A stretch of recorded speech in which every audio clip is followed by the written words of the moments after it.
Si vous avez envie de vous initier à l'opéra, je crois que La Flûte enchantée de Mozart, c'est probablement l'opéra idéal pour le faire.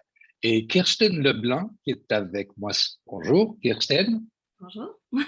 est-ce que vous êtes d'accord avec le fait que c'est peut-être la porte d'entrée pour quelqu'un qui découvre l'opéra? Tout à fait. Je pense que pour des amateurs d'opéra, les jeunes, tout le monde peut trouver de quoi dans la flûte enchantée à, à trouver quelque chose, je sais pas, qui leur fait, Qui, qui les qui leur rejoint? intéresse, qui leur apporte à d'autres opéras. C'est une très bonne Ah, porte. ah. Ouais, ouais. L'Opéra de Montréal, d'ailleurs, a eu la très bonne idée de réduire le prix pour les jeunes, hein, pour les étudiants, entre autres, pour faciliter l'accès à cet opéra. C'est pas un opéra qui est court, hein, ça fait 2 heures et demie comme opéra, mais il faut dire en même temps que la mise en scène de cet opéra précis par Barry Kosky est Ouais, absolument fabuleuse. ouais. C'est un dessin animé, ce sont des ombres chinoises, et pour vous, les acteurs, chanteurs, c'est tout un défi, non? Euh, Certainement. C'est un opéra comme rien d'autre que j'ai jamais vu dans la vie. La mise en scène est complètement à part. Normalement, on est un peu obsessé par la personnage, comment le faire vivant, puis réaliste, puis tout ça. Puis cette production-ci, c'est pas du tout ça. C'est un genre de film des années 20, je pense que c'est Ouais, 27 exactement. 27, Mais ouais. c'est quelque chose de spécial. Puis je dirais que si vous avez la chance de le voir, c'est Mm. vraiment une expérience unique. En même temps, c'est presque de la bande dessinée, mais parlons des principaux personnages, hein. Oui, Il y a un prince, oui. et l'histoire débute avec ça. Mhm. Il y a aussi bon, une prétendue, une belle femme, Pamina, qui fait aussi partie de ces... Alors, qui sont ces personnages et qu'est-ce qui se passe dans cet opéra La Flûte enchantée de Mozart? Bon. À l'ouverture de l'opéra, Tamino, le prince, il se trouve, il est chassé par un monstre. Puis tout d'un coup, il y a trois dames qui apparaissent, puis il le sauve. Il lui dit que la reine de la nuit veut qu'il aille chercher sa fille, Pamina, qui est qui est pris dans un temple. Puis comme si il va le chercher, elle lui donne un portrait de Pamina, puis elle dit si vous allez la chercher, vous pouvez la marier. C'est comme ça que Bon, ça commence. et ça dure pendant 2 heures et demie. Il y a Oui! aussi des personnages, il y a aussi des personnages qui sont très colorés, des personnages qui sont presque des caricatures, mais Oui. on est dans le plaisir, on est dans la fête, on est dans une musique qui est entraînante en même temps. Mais il faut caricaturer les personnages, parce que c'est ça qui donne la couleur à Ouais. l'opéra. Je me rappelle avoir vu Une Reine de la Nuit dans une production à Paris, où elle était montée sur une espèce d'échafaud qui avait comme 3 mètres de hauteur et elle chantait d'en haut sur son monde, Mais tu sais, comme bon. c'est le Ah cas, ouais. c'est aussi. Et, Ouais. mais ça donne un peu l'idée de la démesure de cette production. Oui. Kirstine Leblanc, vous êtes toujours à l'atelier lyrique Oui. de l'Opéra de Montréal? Oui, ça fait si c'est ma troisième puis dernière année à l'atelier. Dernière année, hein? Oui. Et ce passage, évidemment, est une sorte de passage obligé si on veut accéder au répertoire, au grand répertoire et aussi aux salles et si on veut aller se promener en Europe, par exemple. Oui. C'est pas obligé, je dirais, parce qu'il y a Mhm. plusieurs qui passent puis ils font une carrière sans Yeah. faire un stage, mais c'est certainement ça rend les choses beaucoup plus faciles. Ouais.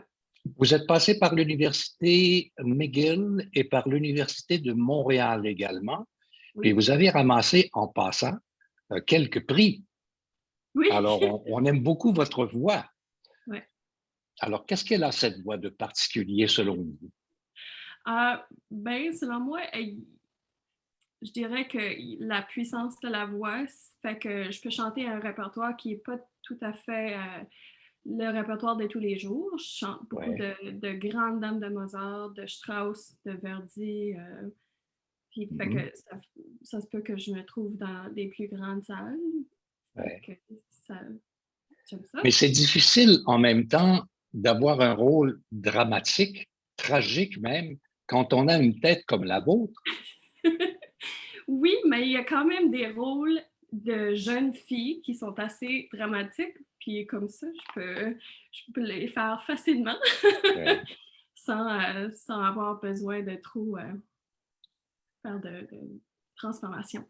Votre génération de chanteuses a aussi été développée comme euh, des comédiennes, comme des acteurs, comme Oui. bon. Alors vous êtes souple, plus souple que ne l'étaient les chanteuses ou les chanteurs traditionnels à l'opéra. Vous êtes capable de prendre un personnage, de le fouiller, de l'incarner. Est-ce que ça fait partie des grands plaisirs pour vous d'être sur scène dans ce contexte-là? Oui. Je dirais que comme la toute la procédure des répétitions et d'aller fouiller, c'est le travail qu'on fait, puis ça fait que qu'on est rendu sur scène, on n'a que le plaisir. Fait que pour moi, j'adore aller faire le travail avant d'y aller sur scène, puis quand j'arrive là, je sais que le travail est fait, je connais toutes les motivations de mon personnage. Dès que j'arrive sur la scène, c'est que le plaisir. Et par exemple, vous avez chanté Mimi dans La Bohème. Et Juste les extraits, mais oui. bon, un jour, Peut-être. peut-être qu'à Paris, vous serez comme sur la scène avec Mimi.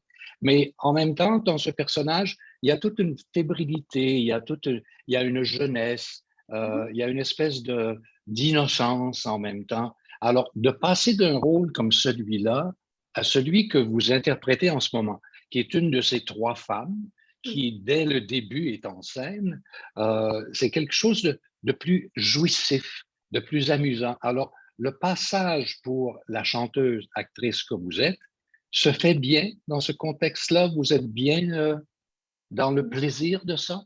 Oui, je dirais qu'avec cette production-ci, dès qu'on est sur la scène, c'est vraiment presque des caricatures de personnages. C'est pas vraiment aussi. Il n'y avait pas tant de travail à faire qu'on fait normalement avec des personnages. Euh, Fait que dans ce cas-là, c'était un peu différent, mais je pense que pour tous les personnages, n'importe quel rôle, n'importe quel opéra, n'importe quel genre, c'est juste de trouver de quoi dans la personnage avec qui on s'identifie, puis de le rendre vraiment humain. C'est vraiment ça, ou c'est ça le nœud Mhm. de tout le travail qu'on fait sur des personnages. Dans La Flûte enchantée, par exemple, telle Oui. que la mise en scène qu'on propose, là, la mise en scène en ce moment, euh, vous avez des déplacements très précis parce qu'il y a de l'animation autour de vous. C'est-à-dire que vous devez être précisément dans vos déplacements au bon endroit pour que l'effet visuel ait lieu. J'imagine que vous avez passé des heures à répéter ou vous répétez encore d'ailleurs. Oui.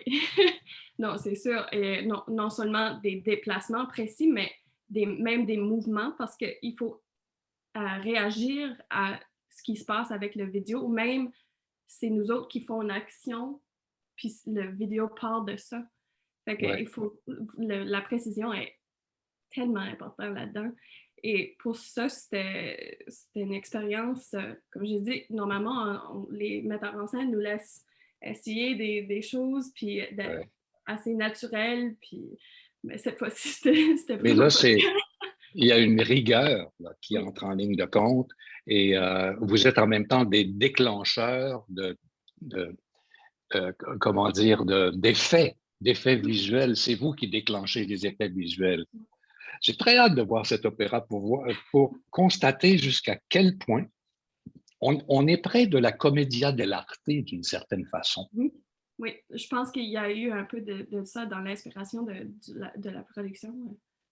Ouais. Alors, vous êtes dans le plaisir, vous êtes dans la difficulté, mais en même temps dans le plaisir de résoudre la problématique. Et tout ça en chantant, évidemment. Oui.